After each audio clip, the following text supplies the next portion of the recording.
joining me for your June Astro Tarot forecast. I am shuffling the Legends Tarot by Anne Stokes. I use this for the psychic tarot portion. The Magician just popped out for you. I'll keep it in the mix and we'll get to that later. I'll continue shuffling. Welcome to your month of June. This is exciting. It's the summer solstice month. And if you're new to the channel, thank you for joining me. Thank you for subscribing. I appreciate your support. I am running a special for my readings this month. If you choose a 45-minute session with me for $130, you'll receive a full 60-minute Astro Tarot reading. And that is from May 26th through May 31st for Memorial Day. And thank you for choosing me. Let's get to the forecast. On the 3rd of June, we have our new moon at 12 degrees of Gemini. That is a mutable sign like you. This is in your 4th house of home, environment, the 4th house of where you are comforted, nurturing, the mother figure in your life. There's a fresh new start here for Pisces who is looking to develop an area of your home or to look for an additional property or just for a new apartment or a new space. Some of you might be requiring privacy. I'm getting a boundary or, sorry, I'm already getting messages. Creating a structure or a fence or a boundary around neighborhood property, or what I'm getting is something that's raised higher to give you more privacy. Some of you are building fences and shrubs that keep you protected, private, and maybe just blocks out some neighboring influences is what I'm getting. Other people, I believe, will be looking for new spaces of comfort, cozy atmospheres. The 4th house is like the womb. It's where you are held in a cocoon of safety. And I think this is where Pisces is focused in this month. Your 4th house is influenced in a big way. The next day on the 4th, Mercury, the planet that governs Gemini, enters Cancer through June 26th. Now, this is beautiful for relationships, all Piscean connections, whether you're in one or whether you're looking for one. The 5th house is romance and attraction, true love, desire, creativity, fertility. And with Mercury here, the planet of details, this says something beautiful for people who are sussing out a potential suitor or someone that they're interested in. You're able to assess your significant other powerfully, and you're able to communicate with them better. There's a lot of understanding when this planet, Mercury, is in the 5th house.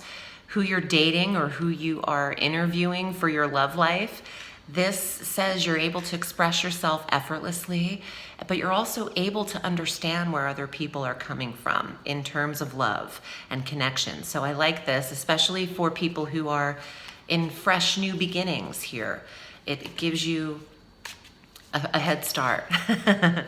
Let's talk about Venus now, the planet of love and attraction. On the 8th, Venus enters Gemini through the 3rd of July. So this is, again, the 4th house of home. When Venus is in the home sector, this is decor, artwork, luxury, velvet. I think of velvet Elvis paintings and smooth textures. I don't know why I'm saying Elvis paintings, but this is about things looking beautiful for you. The color palette of your life is where you want it in your home environment, and even home offices where you need to be productive. Venus here is saying, get everything in the right attractive mode. Feng shui your environment. Align your space with the right colors or energy. Some of you might be getting into decorating or interior design, and this is a beautiful month for that in your own dwelling. We have our full moon on the 17th of June at 25 degrees of Sagittarius, another mutable sign. So these are the corners for you, Pisces, Gemini, Virgo, and Gemini, Virgo, and Sagittarius are your the 4 corners for Pisces. These are the areas that you square There's some closure in terms of career for you during this full moon in the 10th house. Putting an end to any wounds that you might be carrying about your father or paternal figure in your life. Putting an end to a certain mode or method of how you work in your career. Some of your bosses might be retiring, or there is closure in an authority figure's life. Some of you are retiring when there's a full moon in the 10th. It feels like a quiet moon to me. It's not a slamming of the door. It's a quiet closure. You're saying bye and stepping out gracefully. Some of you might be leaving careers in a very calm, quiet fashion. Our summer solstice is here on the 21st. The sun enters Cancer in the northern hemisphere. It's the longest day of the year. And this is also the 5th house, where Mercury has been helping you tend to your attractions and communicate with the ones you love. The sun in the 5th house is always a very fertile placement. So those of you who are looking to procreate and get pregnant, who this applies to, you'll see the wind in your sails here with Mercury and the sun in the 5th house of fertility. I also like this for adoption and the prospect of welcoming a child into your life who needs a home. I'm getting emotional because I feel like with your 4th house of home being so significant and the 5th house being so significant, I do feel like some of you are taking a chance in becoming parents by adopting and by doing something beautiful for your life and for the life of a child. On the 26th, Mercury makes another switch into Leo. So it's a Gemini, Cancer, Leo vibe, that sector of the wheel, the solar wheel, that little quarter of our astrological wheel is influenced, and this is the health sector. Leo is always about maintaining your health, your well-being, your physical self, your diet, and your regimen and routine. With Mercury here, this is details, appointments, annual physicals for Pisces, blood work, checkups. Do this now and not in July. I recommend tending to dental appointments, chiropractic treatments, when Mercury is in your 6th house on the 26th of June, up until the 2nd of July. You have maybe that last few days of June to really tend to this. Mercury is retrograde in July from the 7th through the 31st, and we have 2 eclipses, not the month for medical treatments, if you can avoid it.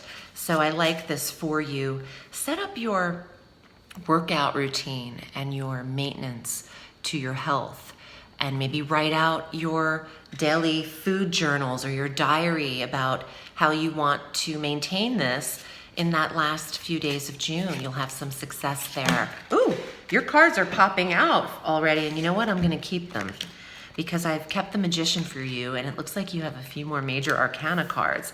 So we'll start with that magic. This is about creation, creativity. Some of you are manifesting your dream life, and this could include a child. And the Magician says you have everything you need already to push forward and to create what you desire. So you're not missing anything. You don't need to wonder what else you need to do. You already have the tools here. The star.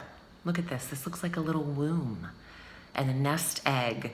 This is the mother of dragons, honey. The star right here is about recognition and having hope, having faith. Some of you have attempted to become pregnant a few times, and this is the month it can break through. I'm so emotional for that, and I'm not sure why, but I know it's definitely a mediumship ability, because I don't relate to this personally, but I just feel for you a sense of happiness, maybe overwhelmed joy. So you are manifesting. 5 of Pentacles. See, this is interesting. When I said earlier with the Magician, you have everything you need, you're not missing anything. This is the card that is allowing you to think you don't have enough to do something. You don't have enough money to support this, or you're thinking a little bit about what you might lack in this scenario. But the Fool is also here, and it says just go for it. It's the 0 in the Tarot. Take the risk. The 0 and the 1. It's almost like a seed is being planted. Take a risk, a fresh start, and then look at this. The Sun. Can you believe these major arcana cards and the idea of manifesting a creative goal or a literal creation? The Sun is happiness. It could be pregnancy. It could also be the joy of marriage and relationship. It's a successful card. It's one of the happiest of the Tarot. The Magician, the Star, and the Sun. Have hope for your future. Have hope in your life, in your possibilities, because they're endless. Thank you so much for joining me, Pisces. If you'd like to book a reading, I'm at audreyalison.com. I appreciate you. Happy solstice. Remember, the sky is limitless, so reach for the stars.